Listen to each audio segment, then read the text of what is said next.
As you can imagine, I get asked all the time about the steps that I took, actions I took to retire early. And I've titled this video, 9 Secrets of the Hidden Wealthy. These are people that are pretty well off that you may not notice them. Now, I'm not talking Elon Musk or Jeff Bezos wealthy, Steve Jobs wealthy, not those guys.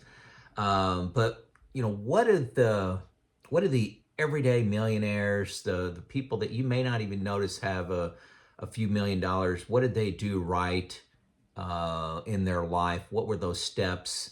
What were some of the steps that I took? What advice do I have for somebody that's maybe 20, 25 years old? Maybe even, maybe we need to back that up to like 18 years old. What is my playbook for ending up pretty financially independent? So this is probably for the younger side of the audience. You're not going to see a lot of great things in here if you're 55. But maybe it's something you could pass on to your kids or a nephew or somebody you know that's young and struggling and needs some coaching. Send this video to them, okay? So I was asked to make this video. It's not one of my normal videos, and it's kind of I really don't like making it, but I get asked for it, and people, if it helps somebody pass it on to their son or daughter, great, I'll make it. So let's get started. Well, how many are there? There are nine items on this list. Number one, this is big. Invest in yourself first. Get skills, unique skills. Don't just get an education. Don't get a general business degree from some university. Get a skill. Doctor, lawyer, mechanic, electrician, a nurse. Me, I became an engineer. That was a skill that I could always fall back on. It's where I started my career out. Now, along with that, be careful of student loans, man. Be just very careful. Work your butt off to minimize those. I just see bad things happening when you give an 18-year-old, send them off to school and give them a $40,000 loan for that year for room, board, and tuition. That's not going to end well. I have a lot of my kids' friends that didn't manage that too well. Me personally, I did something called co-oping. I actually went to school for a semester and then worked a semester at GE Plastics under Jack Welch back in the early 80s. So I worked a semester and got paid. I got paid. Took me 5 years to graduate, but I graduated with 1 year of experience spread out over, 5 years. But it paid for my schooling, and I got out debt-free. Not your traditional approach, but it was the way I could get out without owing any money. So invest in yourself first. This is huge. Number two is related to that. Keep investing in your skills. These are different. Get a skill, keep investing in your skills throughout your career, your whole career. Ask yourself the question, what's it going to take, or what career can I get where I can be the best 5 to 10% in the world? For me, I learned about, I learned about statistics and Six Sigma after I started work at the company I was at. It was Alcoa. I was 25 and I took, maybe 10 graduate level courses on statistics and design of experiments. I became a lean expert in our company at the age of 32. I became a reliability expert at the age of 40. I've always read books on audiobooks. Always did that. I probably have consumed 200 of them easy in my career, most of those multiple times. Perhaps you want to become the best welder. Maybe you want to do underwater welding, something, pressure vessel welding, a master electrician, some kind of specialist. You got to keep growing. Don't just get a job at 18 and then you're doing the same job 40 years later. That can be a great career, but It's not the easiest path to becoming wealthy and retiring early. Make sense? Keep investing in your skills. Number 3, pay yourself first. Save and invest early. This is something I did well. Luckily, it's a huge advantage starting to save and invest in your 20s. Here's an example.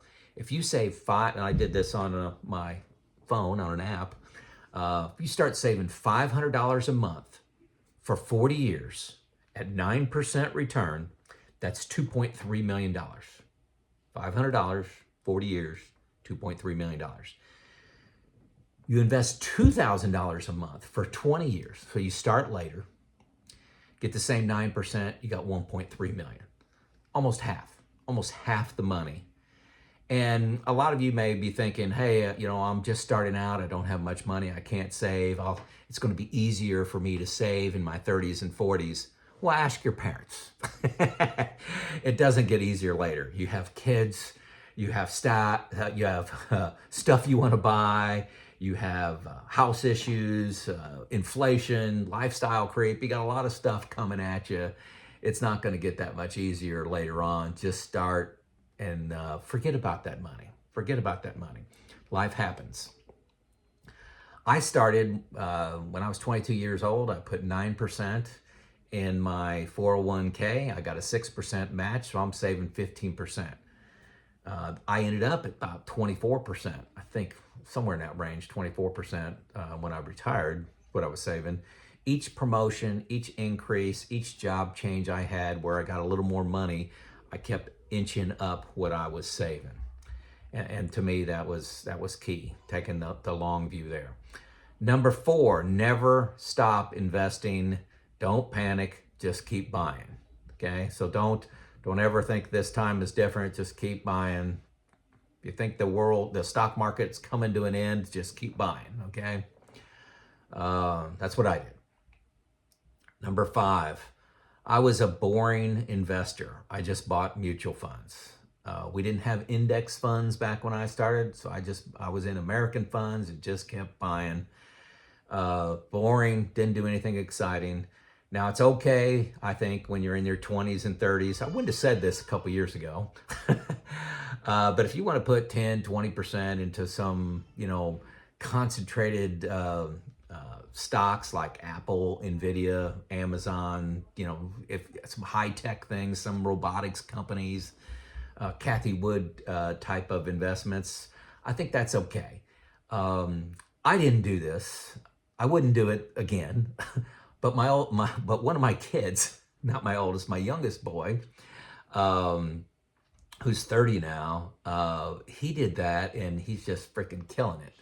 Now he's got an MBA, he's an industrial engineer, he does a lot of research, a lot of study, and he is freaking killing it, and he has a lot of individual stocks. So I think that's okay. You can take risk when you're freaking 30. Anyway, number 6, thing I think the path to financial independence, retiring early, everyday millionaire, network. Don't underestimate the power of networking. You can't just depend on your immediate supervisor, your boss, to promote your career. You may not have a good boss, and then that's very limiting. Get a mentor, get a coach, okay? This is something that I did halfway well. I didn't do a great job at this. My whole career, I wish I would have had a mentor. What would my career have looked like if I had a mentor the whole time?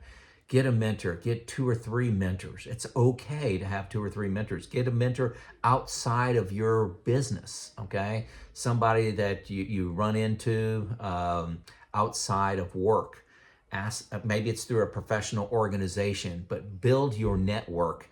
One of the ways to do that, pretty easy, is through LinkedIn. I've got like 7,000 connections on LinkedIn. Just reach out to people, build your network.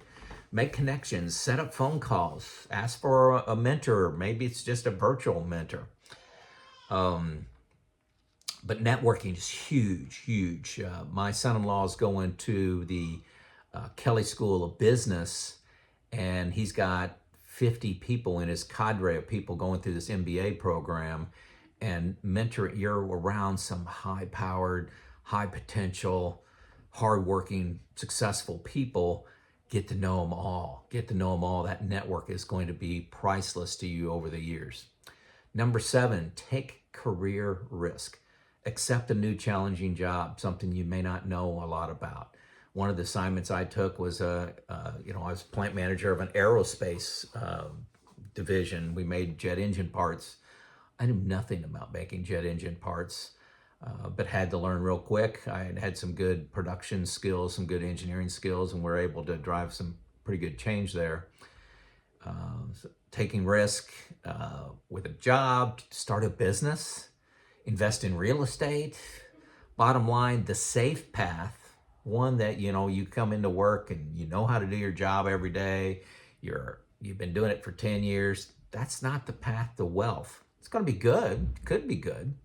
If you save and invest, that could be a nice life. But I'm trying to give you the keys that I've used to maybe retiring a little bit earlier. Okay. Number 8, live your life. Travel, have adventures. Okay. Don't wait till you're 54 to have all the excitement in your life. Do that at 24, 34, and 44, and 54. But you got to win the car battle. This is a big one. This is huge.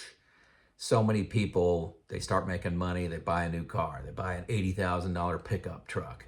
You got a huge payment, you got large maintenance costs, buy a set of tires for one of those trucks. You got insurance, you got repairs, you got taxes, license plates, all those things. Ends up being huge. Pay cash for a car, get a good, reliable car. I've been driving Toyotas and Hondas my whole life. And, getting 200, 300,000 miles on a vehicle is not a big deal. I drive a 2012 minivan with 200,000 miles on it, and I get a lot of comments on how new that car is. Okay. I get all these examples of people that are driving a 1996. Okay. But I'll put myself in the unusual category with you, that I drive an older vehicle. It's 12 years old. Lifestyle creep, it's an ego thing. You hear about living below your means. You got to understand that that's an ego thing. You want the tendency to show you're wealthy, to show how you're successful by buying stuff, nicer clothes, nicer cars, nicer house, nicer stuff in your house, nicer vacations. Learn that that's an ego thing. Don't become house poor. Not just the house. It's not just about the house. It's about the stuff you need to put into it, the insurance you have to pay, keeping up with the neighbors, keeping up with the Joneses. Don't buy things to make yourself happy. It won't.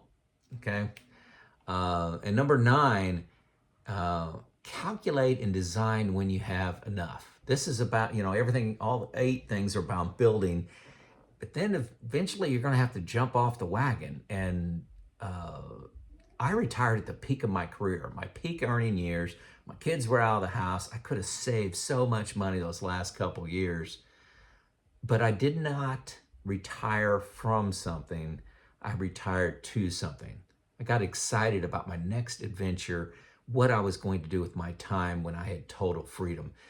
Number 9 is probably the hardest to do, is to stop at the peak of your career and say, okay, I've got enough. I can live on this.